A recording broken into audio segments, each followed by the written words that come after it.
Nanone reka nongere mbifurize kugira ibihe byiza mwebwe mukomeje kutwereka ko muri kumwe natwe gatanu kuri gatanu muradukurikira muri mu Rwanda ndetse muri no hanze y'igihugu cy'u Rwanda ku muyoboro wa YouTube Noran TV. Reka rero tuganire kuri aya amakuru akomeje kugenda avugwa muri rusange. Itariki ya karindwi z'ukwezi kwa gatanu 2012 ikinyamakuru rya Kadomo mu cyanditse inkuru kiha umutwe ugira uti nyuma y'imyaka igera kuri 5 atabarutse Rubangura yaributswe. Ati Rubangura Vedaste watabarutse tariki ya 6 Gicurasi 2007, ati kuri wa gatandatu tariki ya 5 Gicurasi inshuti ze n'umuryango we bahuriye i Nyanza mu gitambo cya misa yo kumusabira no kumwibuka wabereye muri chapelle ya Mater Dei ndetse n'indi mihango yakomereje iwe ikavumu ahari ntara y'amajyepfo. Ati kuri ubu rero bamwe mu nshuti ze nabo umuryango we ati hari uko bazahora bamwibuka nk'uko bagiye babitangariza ikinyamakuru rya Kadomo mu cyandikira imbere mu gihugu cy'u Rwanda. Bati Ruvenge Haruna w'imyaka 67 yareranywe na Rubangura bakorana. Uyu rero Rubangura Vedaste watabarutse tariki ya 6 Gicurasi 2027 akaba rero nyine yaraje kwibukwa nk'uko byagiye bigarukwa. Ruvenge Haruna w'imyaka 67 yareranywe na Rubangura, ati barakorana aramukorera baba n'inshuti. Avuga ko yari umuntu ugira impuhwe nyinshi kandi agafasha abantu benshi cyane cyane imfubyi. Ati yari umuntu ugira neza ugira impuhwe cyane. Ati Rubangura yari umuntu uzi guca bugufi cyane, ati ku buryo uwamuhagarikaga atanakuzi agahagarara akabanza akakumva. Ati nk'ibintu byose yagiye rero agura ati mu cyamunara nivyo yabwirwaga n'abantu bitunguranye ati bamuhagaritse. Ibi rero abihuriraho na Evaride Niyigaba, ati wari umushoferi we kugeza mu minsi ye ya nyuma y'ubuzima. Ati ntiwashoboraga kumutwara, ati wazamuye ibirahure ngo abyemere, yarakubwiraga ati ntukajye umpisha jya ureka abantu ati banyiramukirize. Anastasie Mukaruziga ni mushiki we umukurikira, nawe yavugaga ko Rubangura yari umugabo ukunda gukora kandi wabikomoye ku babyeyi akagira impuhwe cyane, ati ku buryo abantu bari baramwise kimaranzara. Mukaruziga agira ati yari umugabo ugira igikundiro akagira urukundo akamenya no kubana. Ati kuva atangiye gukora ati yafashije umuryango we cyane, yaba twebwe abo tuva indimwe yaba n'abo hanze. Ntabwo yifuzaga kubona umuntu ubabaye, ati nk'abandi bantu bo hanze bo baravugaga ngo Rubangura rwose ni kimaranzara, ati iyo akoze mu mufuka ati cyo azamuye nicyo aguha ntajya asubizayo. Umuhungu we w'imfura Denis Rubangura akaba n'umukuru w'umuryango avuga ko yibukira se ku buryo yari umugabo w'umunyamurava kandi ukunda abantu. Ati data yagiraga impuhwe cyane ku buryo hari n'umuntu yishyuriye miliyoni 26 bendaga kumutereza cyamunara bataziranye. Rubangura Vedaste yari mwene Rukatibire Auguste na Kabanyana Angeline wavukiye ikavumu mu karere ka Nyanza tariki ya 3 Mata mwaka wa 1942, atabaruka tariki ya 6 Gicurasi 2007 isa 11 za mu gitondo aho yari mu bitaro i Johannesburg muri Afurika y'Epfo. Uko amakuru yakomeje kugenda abigaruka muri umuhango rero wo kumusezeraho ubwa nyuma bashyira indabyo ku mva ye ya Rubangura, witwa Pastor Bizimungu wahoze ari umukuru w'igihugu cy'u Rwanda nawe akaba ari umwe mu bitabiriye uyu muhango.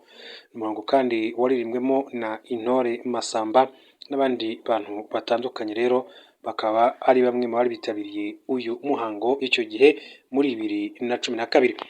Duce mu gihugu cya Uganda turi amakuru akomeza kugenda ahavugwa amabwire kwitwa Major General Sabiti hagati y'urupfu n'umupfumu nyuma y'impanuka ikomeye cyane. Major General Sabiti Muzeyi umuyobozi mukuru wungirije w'ikigo cy'igihugu gishinzwe imishinga ishami ry'imari ry'igisirikare cya Uganda PDF kuri uyu wa gatandatu tariki ya 13 Nzeri yajyanywe mu ndege i Kampala nyuma yo kugira impanuka ikomeye cyane yo mu muhanda mu karere ka Rwengo ku muhanda wa Mbarara Kampala. Iyi mpanuka ngo yabaye mu gihe uwahoze ari umuyobozi mukuru wa polisi wungirije yaravuye mu birori by'ubukwe Imbarara. Imodoka ye yangiritse ku buryo udashobora kuyimenya nyuma yo kugongwa n'ikamyo yari itwaye inka, bituma bahita bimurwa n'itsinda ry'umutekano n'ubuvuzi. Umugore wa Sabiti nawe yari muri iyi mpanuka. Chief Report ivuga ko hataramenyekana neza icyayiteye nubwo andi makuru avuga ko yatewe n'umumotari.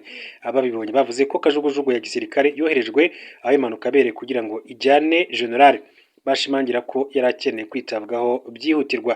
Nubwo nta tangazo ryashyizwe ahagaragara n'igipolisi cyangwa se igisirikare, amakuru menshi yemeje ko Major General Sabiti ubu atakiri mu kaga ko kubura ubuzima.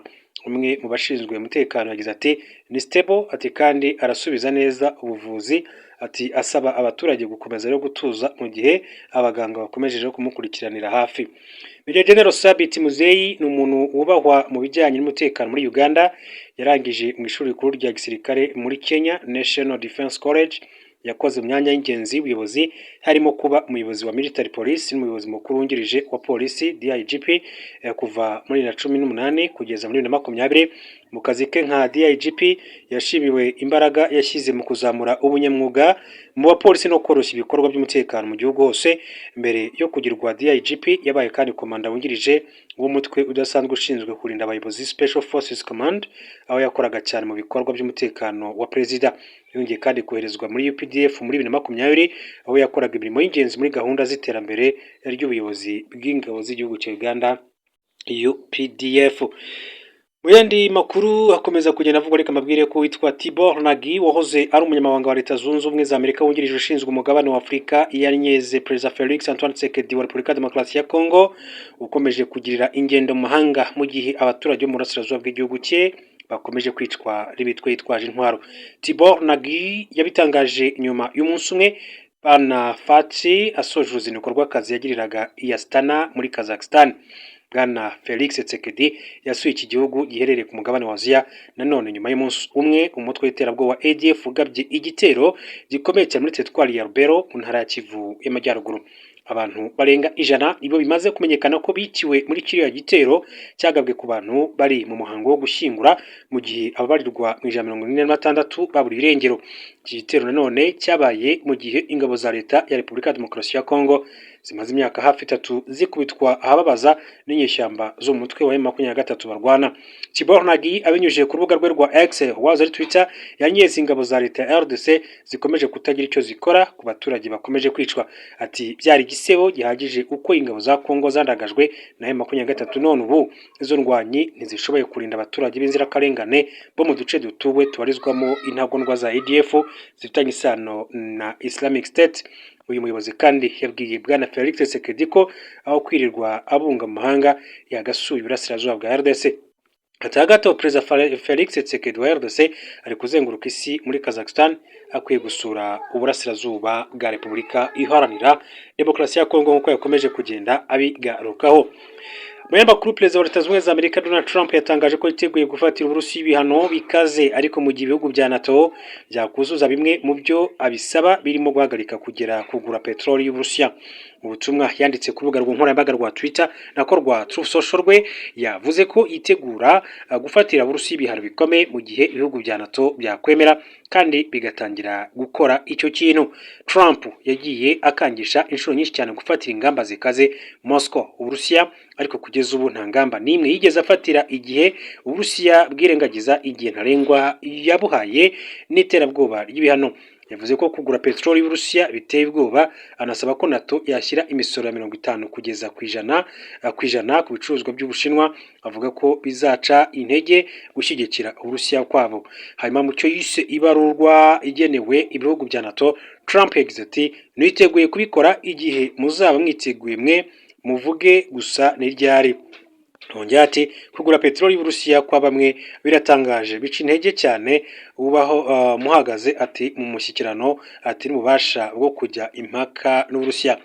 Trump yavuze kandi ko guhagarika kugura ingufu z'Uburusiya hamwe n'amahoro aremereye ku Bushinwa bizakurwaho burundu nyuma y'intambara, bizafasha cyane mu guhagarika amakimbirane. Kwishingikiriza ku ngufu z'Uburusiya ku Burayi byaragabanutse cyane kuva muri Moscow yatangira igitero simusiga muri Ukraine nk'uko inkuru dukesha BBC ibivuga. Muri 2022 umuryango umwe w'ibihugu by'Iburayi wakoraga 45% bya gaze ukoresha mu Burusiya, biteganyijwe ko bizagabanuka kugera kuri 13% muri uyu mwaka, nubwo Trump yerekana ko yumva iyo mibare idahagije kugeza magingo aya.